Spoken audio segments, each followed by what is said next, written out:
بسم الله الرحمن الرحيم.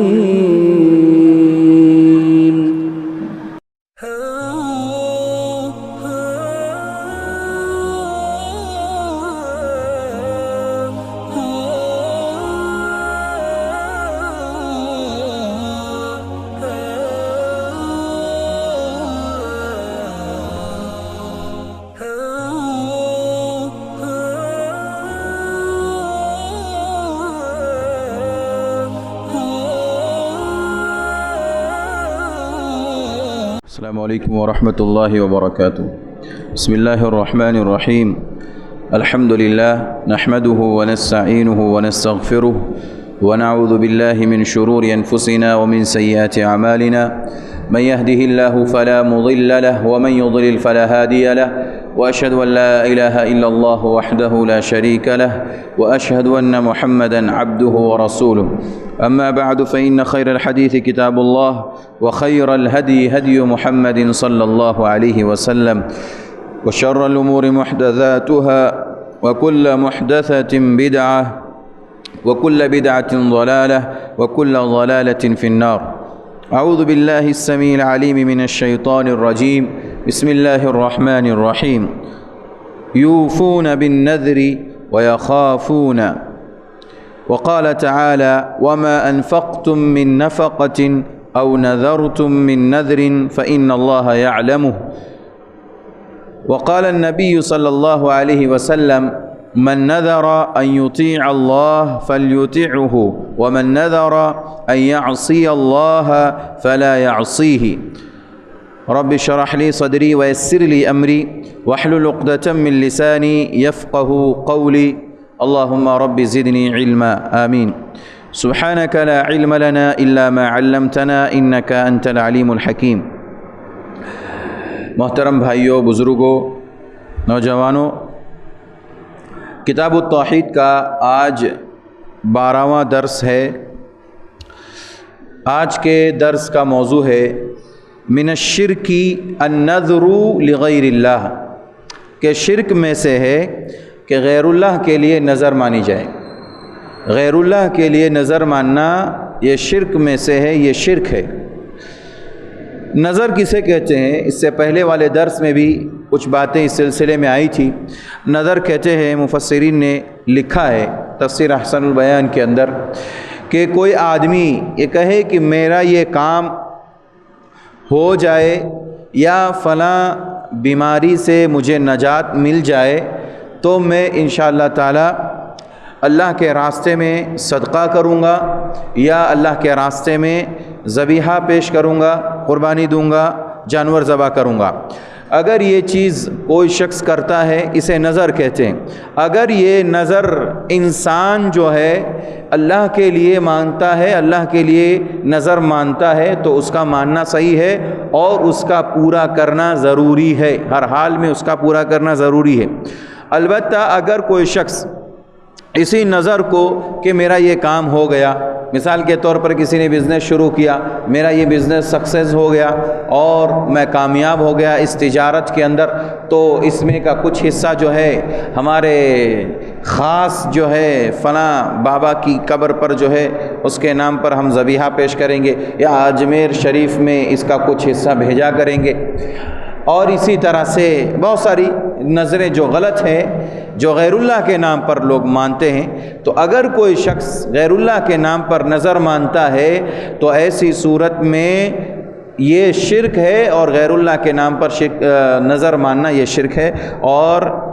ایسا کرنے والا گنہگار انسان ہے.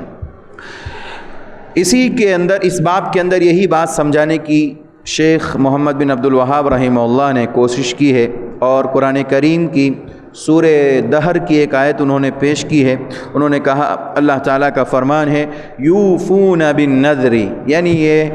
نظر پوری کرنے والے لوگ نظر پوری کرتے ہیں. یعنی مومنین جو لوگ ہوتے ہیں اللہ کو ماننے والے، وہ لوگ اللہ کو کے نظر جو مانتے ہیں، اللہ کے لیے جو نظر مانتے ہیں، یوفون بالنذر، وہ نظر کو پورا کرتے ہیں، جو بھی نظر مانتے ہیں اسے پورا کرتے ہیں، اسے باقی نہیں رکھتے ہیں، اسے چھوڑتے نہیں، آگے کے لیے مؤخر نہیں کرتے، جب نظر مانتے ہیں نظر کو پورا کرتے ہیں۔ اور اس آیت کریمہ سے یہ بات معلوم ہوئی کہ نظر کو پورا کرنا یہ واجب ہے، اللہ کے لیے جو نظر مانی جائے اس نظر کو پورا کرنا واجب ہے۔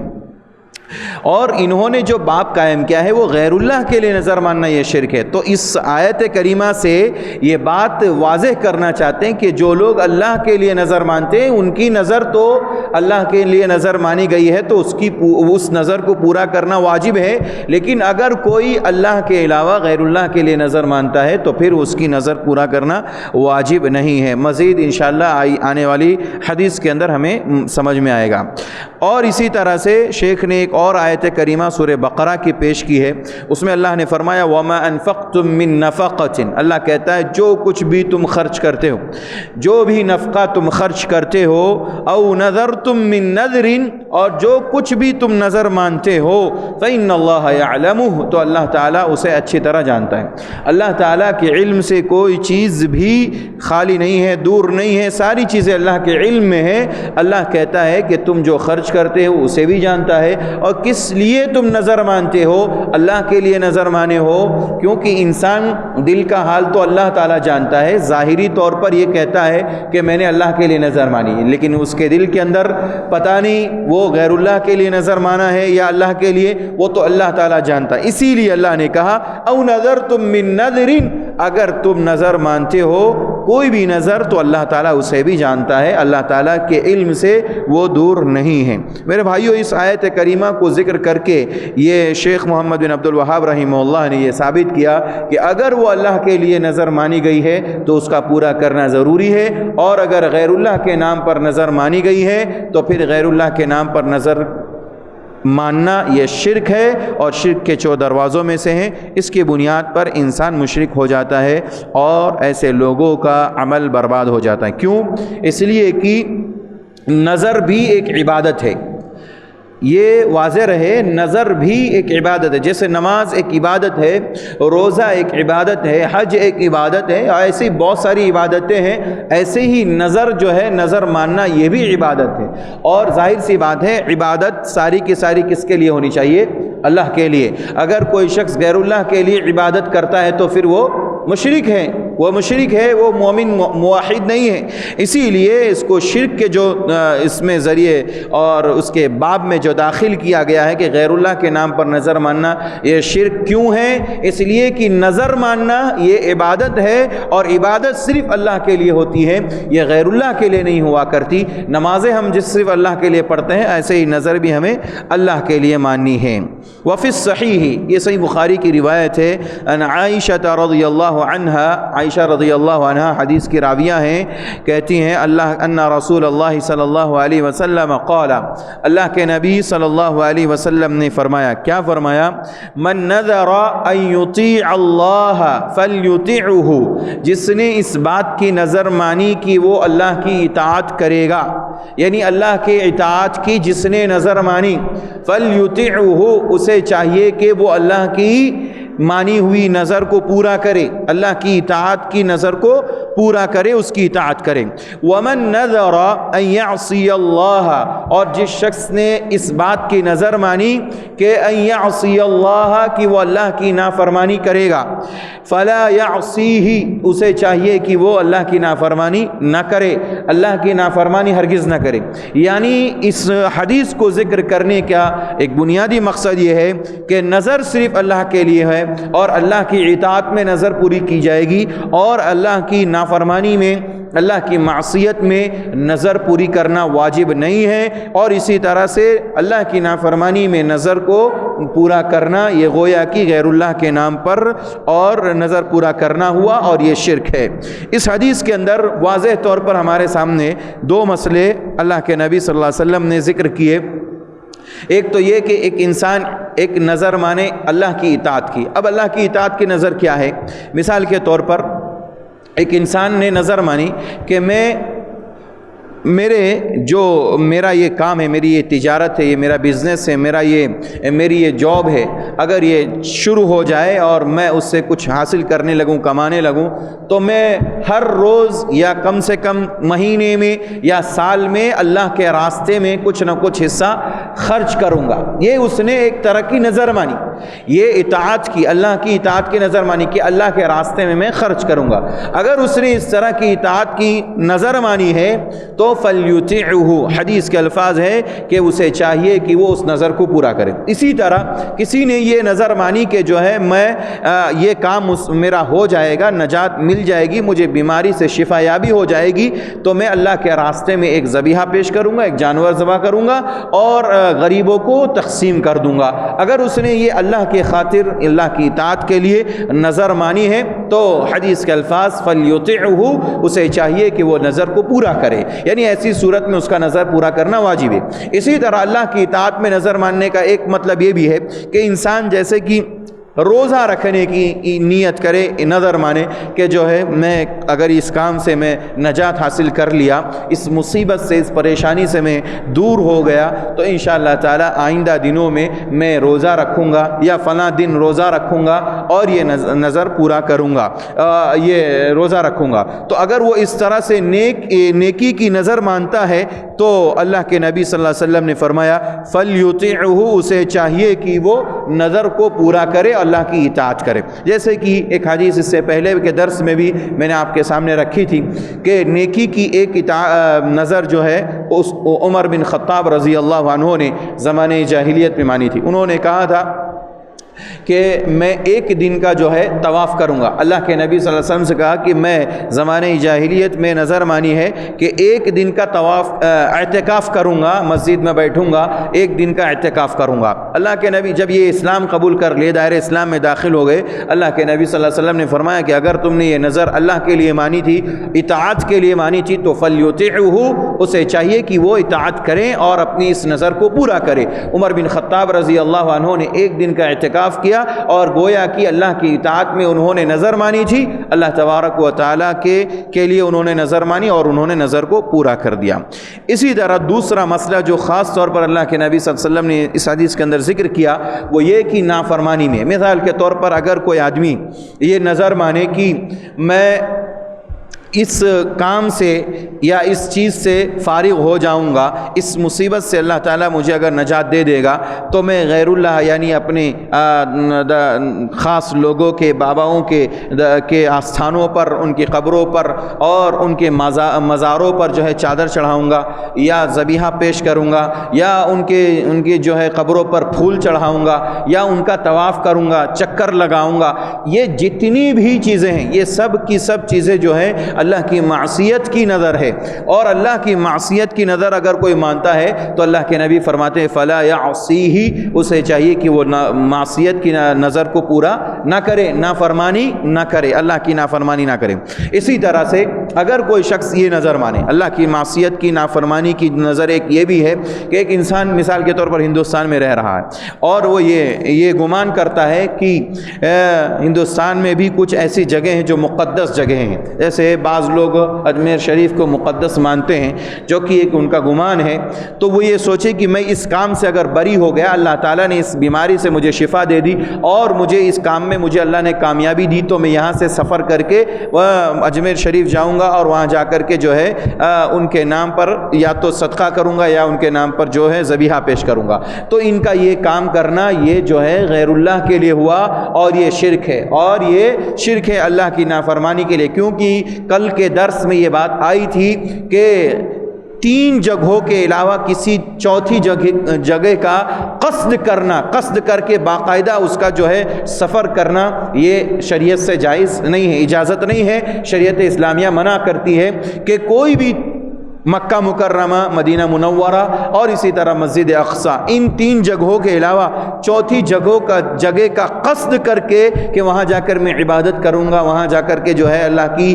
پرستش کروں گا، عبادت کروں گا، جو کچھ بھی وہ نیت کر کے جائے، تو چوتھی جگہوں کا قصد کرنا یہ شریعت سے جائز نہیں ہے، اجازت نہیں ہے، ہمیں منع کیا گیا ہے۔ لہذا اگر کوئی شخص اس طرح کی نظر مانتا ہے کہ اگر یہ چیز ہو گئی تو میں یہ کام کروں گا جو کہ اللہ کی نافرمانی کا کام ہے، اسی پر آپ قیاس کرتے ہوئے چلے جائیے، جتنی بھی اللہ کی نافرمانی کی نظر ہے، اگر کوئی شخص اللہ کی نافرمانی کی نظر مانتا ہے تو اس نظر کو پورا کرنا واجب نہیں ہے اور اس پر نہ تو گناہ ہوگا۔ اگر کوئی شخص اس نظر کو پورا کرے گا جو غیر اللہ کے لیے تو وہ شرک کر رہا ہے، وہ گنہگار ہوگا، اور ایسے لوگوں کو اپنی اس نظر سے باز آ جانا چاہیے اور اس قسم کی جو نافرمانی کی نظر ہے اس سے اپنے آپ کو دور رکھنا چاہیے۔ یہ پورا باب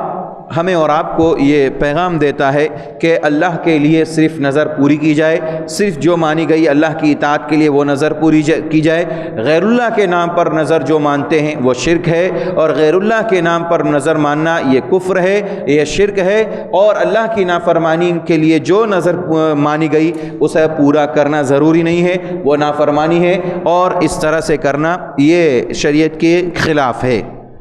یہ باب یہاں پر ختم ہوتا ہے، 12واں باب۔ اب 13واں باب جو ہے یہ اسی سے کم تھوڑا جو ملتا جلتا اور اس سے قریب ہے۔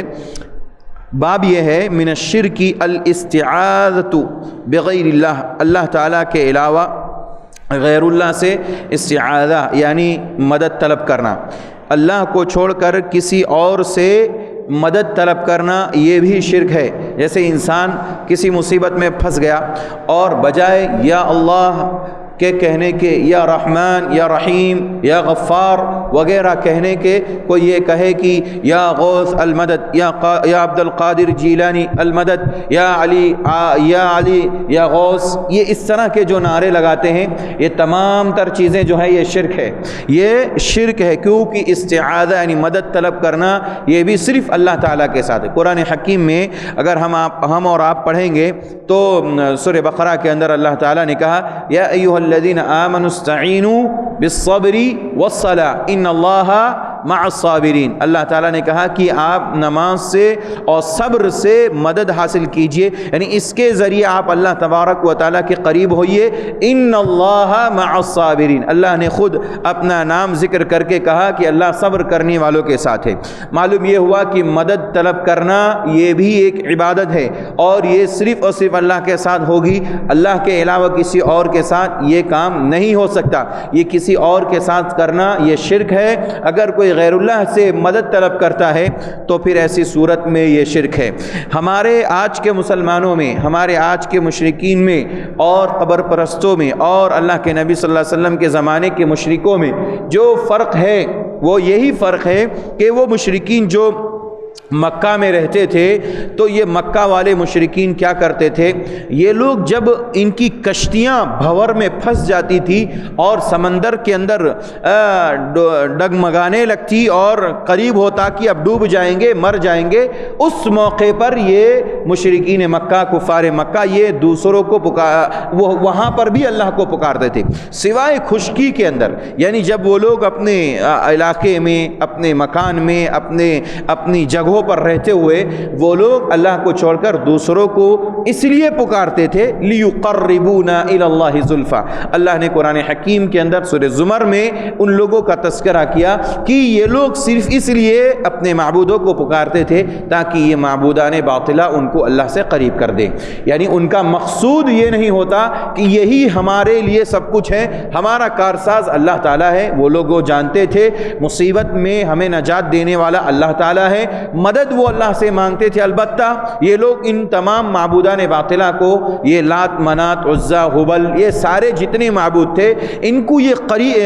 قربت کے لیے پکارتے تھے کہ یہ چونکہ وہ یہ سمجھتے تھے یہ نیک ہیں اور اللہ سے قریب کرتے ہیں، لہذا یہ لوگ ان کو جو ہے پکارا کرتے تھے اللہ سے قریب کرنے کے لیے۔ وہ اپنے آپ میں یہ سمجھتے تھے کہ ہم گنہگار ہیں اور گنہگار اللہ کے قریب نہیں ہو سکتا، حالانکہ اللہ تعالیٰ نے تو یہ کہا یا عبادی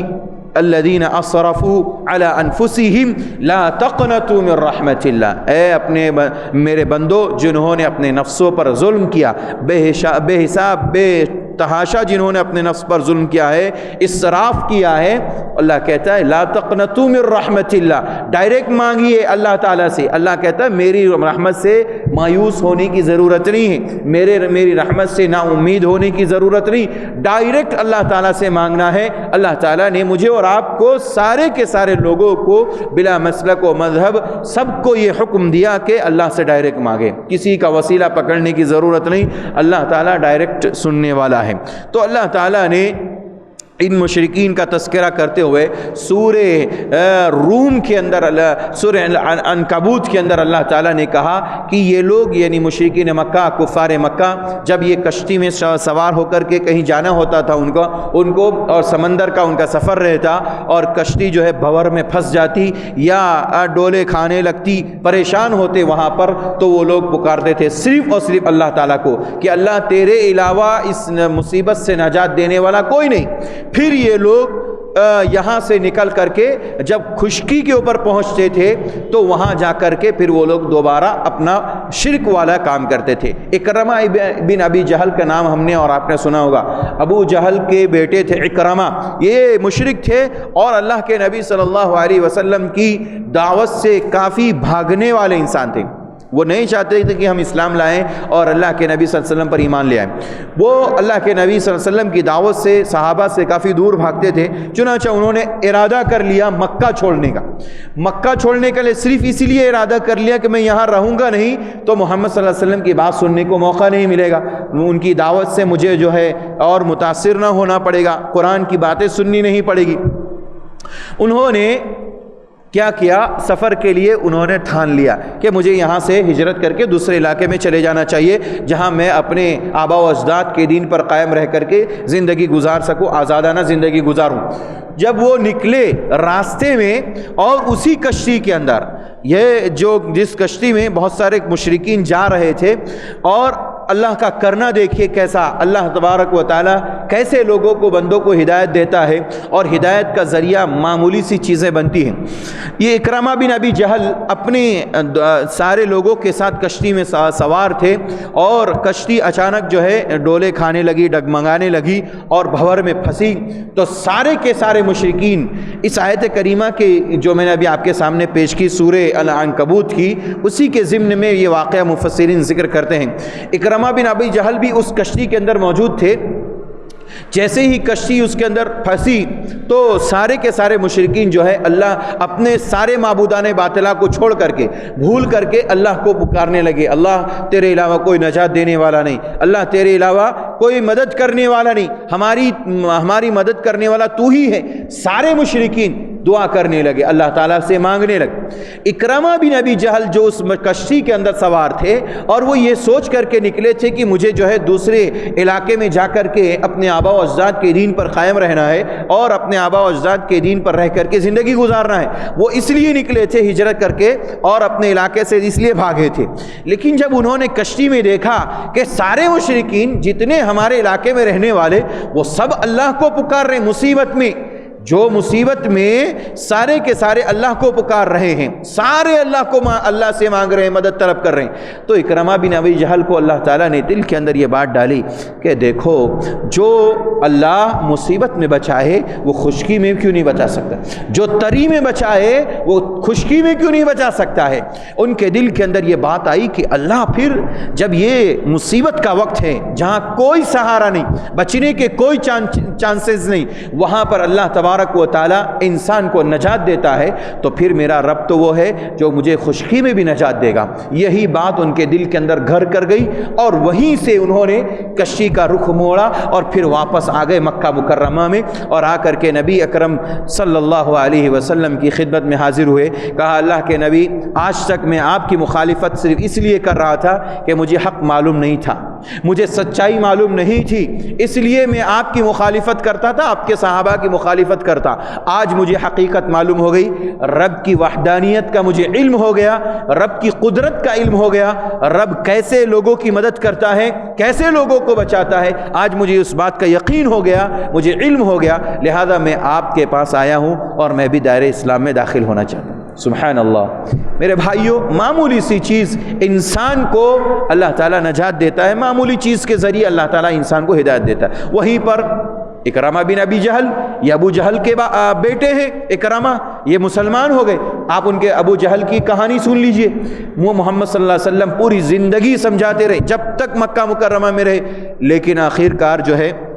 وہ بدبخت اپنے کام سے باز نہیں آیا اور اللہ کے نبی پر ایمان نہیں لایا۔ بہت ساری دلیلیں اس کے سامنے رکھی گئی، بہت ساری مثالیں آپ نے ان کے سامنے پیش کی، آخر کار وہ بدر کے مقام پر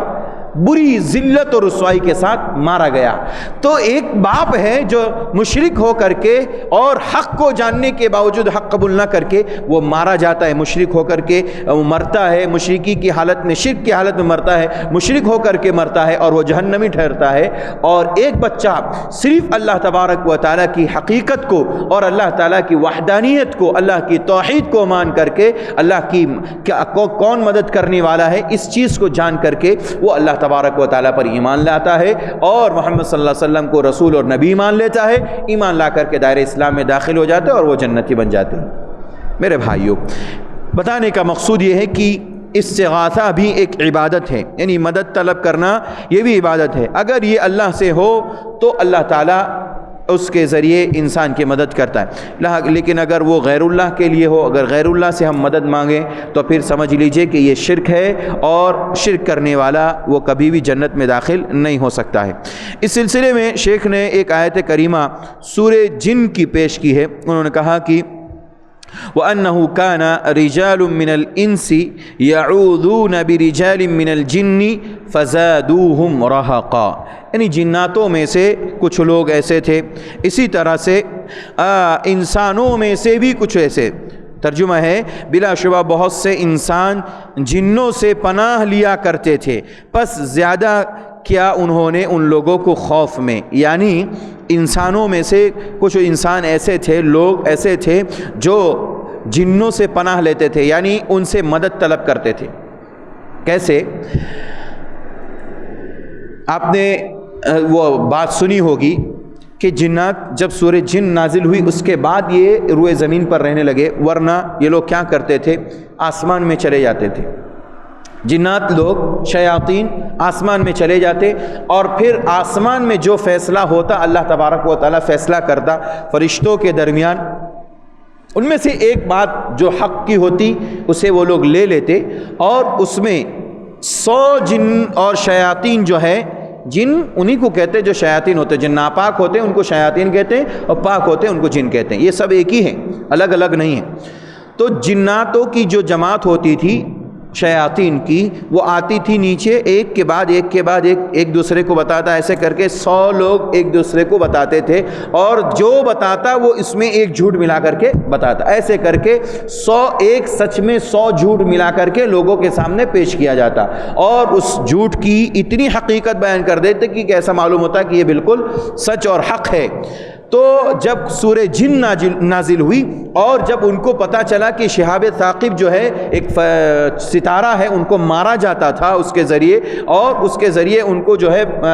ہٹایا جاتا تھا اور آسمان کے افق میں انہیں آنے نہیں دیا جاتا، تو جب ان کو پتہ چلا کہ آخر یہ راستے بند کیوں ہو گئے، یہ ہمارے افق میں جانے کے راستے بند کیوں ہوئے، تو بعد میں جب انہوں نے اس وادی کے اندر جہاں اللہ کے نبی صلی اللہ علیہ وسلم قرآن کی تلاوت کر رہے تھے، وہاں پر کچھ جنوں نے قرآن کریم کو سنا اور پھر اس کے بعد اللہ کے نبی صلی اللہ علیہ وسلم پر ایمان لائے، تب ان کو یقین ہو گیا کہ اب جو ہیں اس قرآن مجید کے نزول کی وجہ سے اب ہمارا افق میں جانا بند ہو گیا، اب ہم اوپر جا نہیں سکتے اور ہمارے لیے شہاب ثاقب جو ہے ایک ستارہ ہمارے لیے تیار ہے، اس کے ذریعے ہم کو جلا دیا جاتا ہے، راکھ کر دیا جاتا ہے۔ الغرض تو جنوں سے لوگ دنیا کے اندر لوگ جو ہے ان سے مدد کیسے حاصل کرتے ہیں؟ ایک کاہن شخص جو ہے، وہ جو جنات ہوتے تھے وہ شیاطین جو 100 جھوٹ بول کر کے آتے، پھر وہ اپنے کاہنوں کو بتاتے، پھر کاہن لوگ انسانوں کے درمیان شرک کو عام کرتے۔ کیسے؟ بعض کاہن کو آپ دیکھیں گے وہ کیا کرتے ہیں، آپ کے ہاتھ کی ہتھیلی، اچھا آپ بہت بڑا آپ کے ساتھ خطرہ ہے، آپ کے ہماری ہتھیلیوں کو دیکھ کر بعض کاہنوں کی عادت یہ ہے، بعض کاہن کیا کرتے تھے، وہ آپ کے ہمارے مستقبل اور فیوچر کے بارے میں بتاتے. جیسے بعض لوگوں کے عقیدے اس قدر خراب تھے کہ وہ لوگ کاہنوں سے جا کر کے اپنے بارے میں پوچھتے تھے کہ آپ ہمارے بارے میں بتائیے کہ مستقبل میں ہمارے ساتھ کیا ہونے والا ہے، یہ مسائل ہمارے سامنے ہیں، اس کے بارے میں آپ کیا کہتے ہیں. آپ کی ہتھیلیاں دیکھ کر کے یہ سارے کاہن جو ہوتے تھے، جو جادوگر ہوا کرتے تھے، یہ سارے کے سارے جادوگر، یہ سارے کے سارے کاہن یہ شیاطین سے مدد لیتے تھے، ان سے مدد اور استعاذہ جس کو کہتے ہیں، مدد طلب کرتے، ان کی پناہ لیتے تھے، اور اس کے ذریعے پھر لوگوں کے درمیان شرک کو عام کرتے، گمراہیاں پھیلاتے. آج کے دور میں بھی بہت عام ہے میرے بھائیوں. آج کل جو عامل ہیں، جھوٹے عامل جس کو کہا جا سکتا ہے، جو قرآن و سنت کو چھوڑ کر کے تعویذ گنڈوں کے ذریعے اور ایسے رقیہ کے ذریعے جو قرآن و سنت سے ثابت نہیں ہیں، اس کے ذریعے لوگوں کے عقیدے خراب کرتے ہیں، لوگوں کی جو ہے توحید کو خراب کرتے ہیں اور شرک میں مبتلا کرتے ہیں. وہ کیا کرتے ہیں؟ وہ کہتے ہیں ہمارے پاس جو ہے موکل ہے، ہمارے پاس جنات تابع ہیں، اور وہ جنات جو ہے ہمیں بتاتے ہیں کہ فلاں جگہ یہ چیز کی آپ کے اوپر جو ہے اس طرح جادو کیا گیا ہے، اس طرح سے آپ کے ساتھ یہ ہوا ہے، اس طرح سے. تو یہ ساری باتیں میرے بھائیوں فضول ہیں، بے مقصد ہیں، بے بنیاد ہیں. جنات جتنے ہیں وہ جنات اپنی دنیا میں مست ہیں، اپنی ان کے اوپر بھی عبادت فرض ہے، وہ اپنی عبادتوں میں مست ہے. ہاں کچھ لوگ ضرور غلط طریقے سے شیاطین کا، جیسے کہ قرآن نے کہا، سہارا لے کر کے، کاہن لوگ سہارا لے کر کے اور جھوٹ باتوں کو لوگوں کے درمیان عام کر کے لوگوں کے عقیدے کو خراب کرتے ہیں. کتنے لوگ ایسے ہیں آج کے ہمارے اس دور کے اندر، کتنے ایسے لوگ ہیں جو اپنے مسائل کو جو ہے ایسے کاہنوں کے پاس جا کر کے حل کراتے ہیں، بجائے اس کے کہ قرآن و سنت کے ماننے والے اور صحیح طور پر رقیہ شریعہ کرنے والے لوگوں کے پاس نہیں آتے، اور جاتے ہیں یا تو تعویذ گھنٹے کرواتے ہیں ان سے، یا پھر جھاڑ پھونک کرواتے ہیں ان کے سامنے بیٹھ کر کے، جو ہے ان کے شیاطین سے، ان کے جناتوں سے مدد لے کر کے، ان سے استعاذہ اور پناہ لے کر کے وہ لوگ کیا کرتے ہیں؟ اپنے مسائل کو حل کرواتے ہیں. میرے بھائیو یہ شرک ہے. اگر کوئی آدمی ایسا کرتا ہے، کوئی بھی عامل ہے دنیا کا، کوئی بھی عامل، اگر وہ کتاب و سنت ہی کا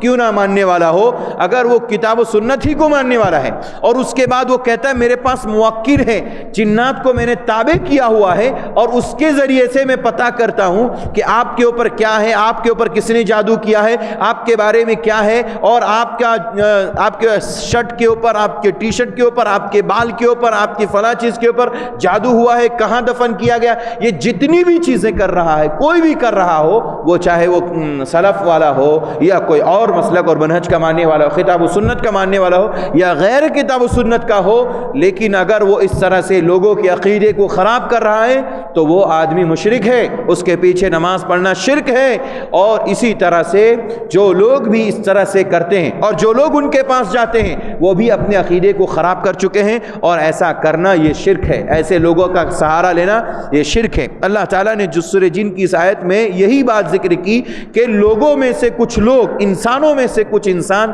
شیاطین سے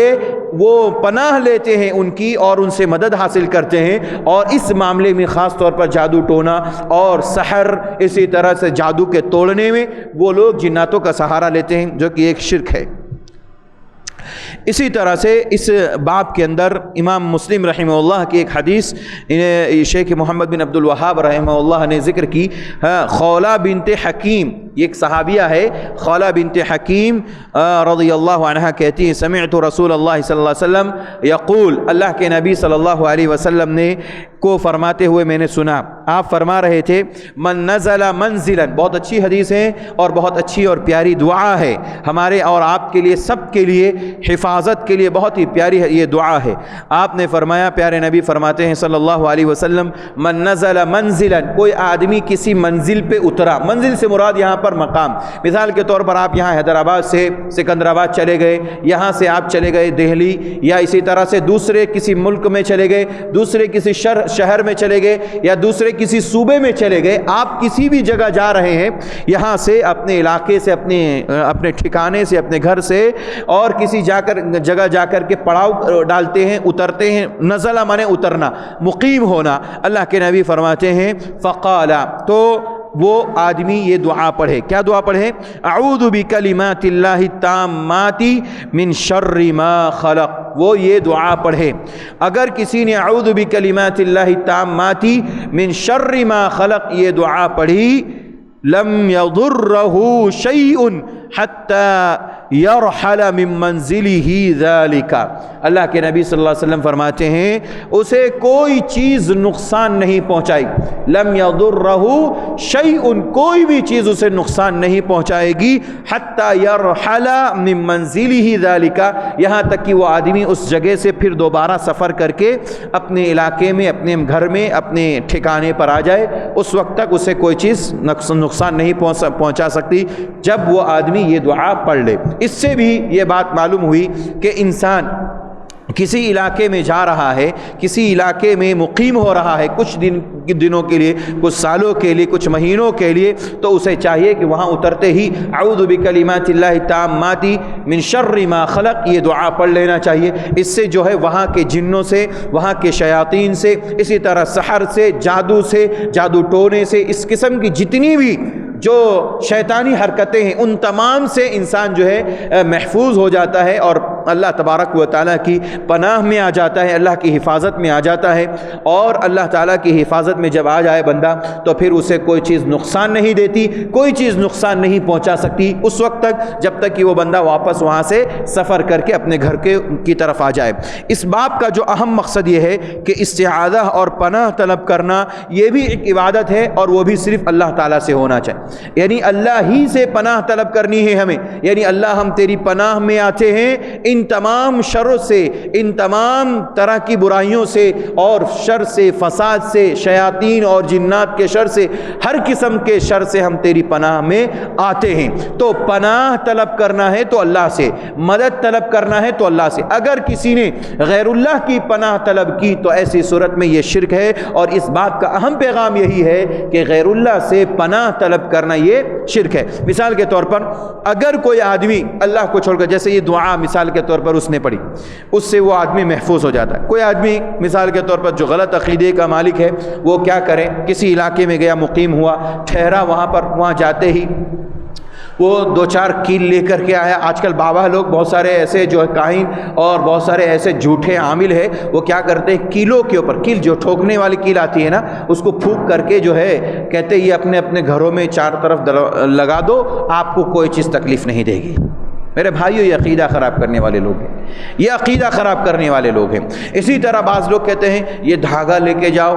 اور دھاگا اپنے گھر کے دروازے پر باندھ دینا, یہ لیمبو لٹکا دینا, یہ جو ہے مرچ لٹکا دینا, آپ کا کوئی بھی نقصان نہیں ہو. یہ سب جو ہے یہ غیر اللہ سے پناہ طلب کرنا ہے, یہ غیر اللہ سے پناہ طلب کرنا ہے, جو کہ یہ بھی ایک شرک ہے. پناہ کس سے طلب کی جائے گی؟ اللہ تعالیٰ سے. اللہ تعالیٰ نے, پیارے نبی صلی اللہ علیہ وسلم نے ہمیں اور آپ کو اس بارے میں یہ بات واضح کر دی. آپ کہیں جا رہے ہیں, آپ اعوذ بکلمات اللہ التامات من شر ما خلق یہ دعا پڑھ لیجئے, آپ محفوظ ہو گئے, اللہ کی پناہ میں آ گئے. اب آپ کو کوئی چیز نقصان نہیں دے سکتی. جب تک آپ وہاں پر قیام کریں گے انشاءاللہ آپ کو کوئی چیز تکلیف نہیں دے گی, کوئی چیز نقصان نہیں دے گی. لیکن اگر کوئی شخص ہے جو غیر اللہ کے لیے یہ پناہ طلب کرتا ہے, غیر اللہ سے پناہ طلب کرتا ہے, تو یہ بھی شرک ہے. اس باب کا اہم پیغام یہ ہے, ہم اور آپ مدد طلب کرنا چاہتے ہیں تو بھی اللہ تعالیٰ سے مدد طلب کریں, اور اگر پناہ طلب کرنا چاہتے ہیں تو وہ بھی ہم اللہ تبارک و تعالیٰ سے پناہ طلب کریں, اللہ کی پناہ میں آ جائیں. یہی دونوں بابوں کا اہم پیغام ہے. اللہ تعالیٰ سے دعا ہے اللہ تعالیٰ ہم سب کو کتاب و سنت کے مطابق زندگی گزارنے کی توفیق عطا فرمائے, اپنے عقیدے کو درست کرنے کی توفیق عطا فرمائے, جب تک اس دنیا میں زندہ رکھے, ایمان پر زندہ رکھے, اور جب خاتمہ ہو خاتمہ بالخیر نصیب فرمائے. آمین. وآخر دعوانا ان الحمد للہ رب العالمین. السلام علیکم ورحمۃ اللہ وبرکاتہ.